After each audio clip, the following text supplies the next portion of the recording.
Welcome back to Beginner's Breadboards, my electronics learning journey. Today we're visualizing capacitor charging and discharging currents. So with a capacitor, just seeing what the current looks like as it's charging and discharging.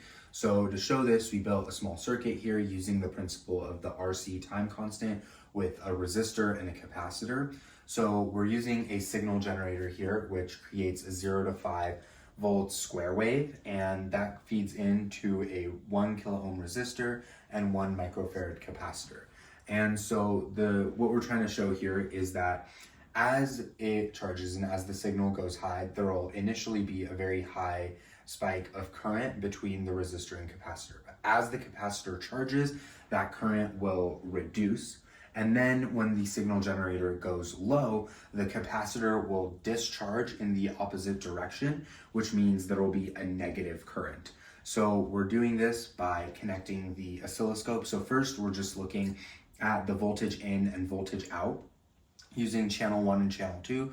So looking at what the signal generator is providing and looking at the voltage out after the capacitor. Afterwards, we'll move the ground of the probes to right here, which will help visualize what the current of the capacitor looks like. So the equations that are derived for this is during the charging, the V out voltage is the main voltage times 1 minus E to the negative T divided by RC. And then the current is equal to V divided by RE to the negative T divided by RC. And then these are the equations during the discharging of the capacitor. So that's just the derived equations. And to know what frequency to use for the signal generator and the square wave, we know that the time constant is R times C.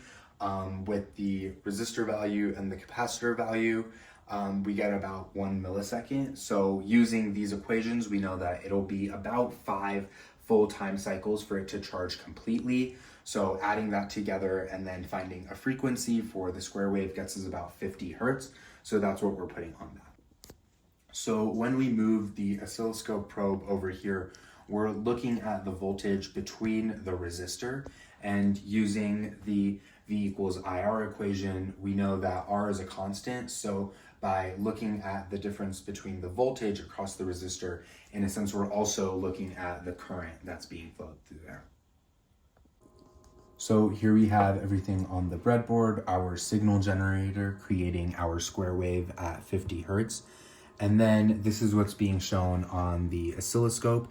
So channel 1, which is that yellow line, is showing what's being produced by the signal generator. It's not a perfect square wave, but it gets pretty close to just show what's actually happening.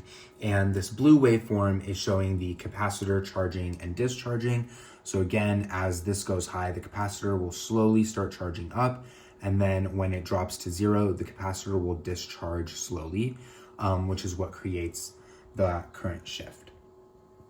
So now if we move the common ground of it, just to look at the change in the voltage between the resistor, that yellow line here on channel 1 is showing the current of the capacitor. So we see that initial just spike where it goes way up, that's when the square wave goes high, and then it reduces as the capacitor starts charging. And then when the square wave goes low, the capacitor is discharging, so current flows in the opposite direction, creating a negative value for current. And then it again goes back to 0, where the cycle repeats.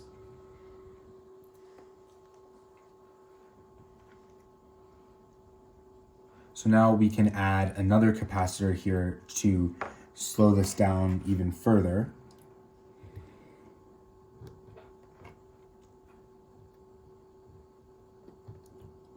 And as you can see, it changes by making these a little bit longer. So because there's now more capacitance, there will be a more drastic shift in the current.